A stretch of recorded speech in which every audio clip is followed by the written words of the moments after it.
At my brother Chris's birth, some very unusual things happened, and Chris came out in a very difficult way. He's my youngest brother, and he came out in a very difficult way. And because of his difficult birth, he incurred some damage to his brain, the physical part of his brain.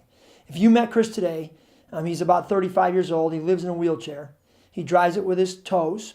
He's never dressed himself. He's never taken himself to the bathroom. He'll never fed himself a meal. His mouth does not work. He has to speak on a machine with his feet. He types in the words and the machine speaks for him. Chris is extremely physically disabled. If you meet him on the street, his head wobbles back and forth. He'll drool on himself. I mean, it's totally obvious. If you see Chris going on the street, people stare because they can see how disabled Chris is. I mean, his body's twisted and totally misshapen.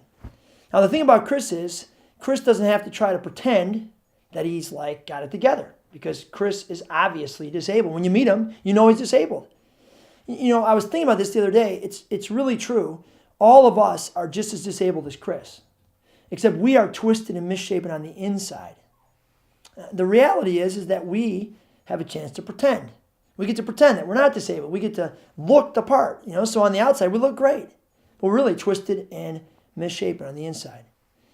Maybe it's time for us to lay our disabilities this Holy Week at the foot of the cross.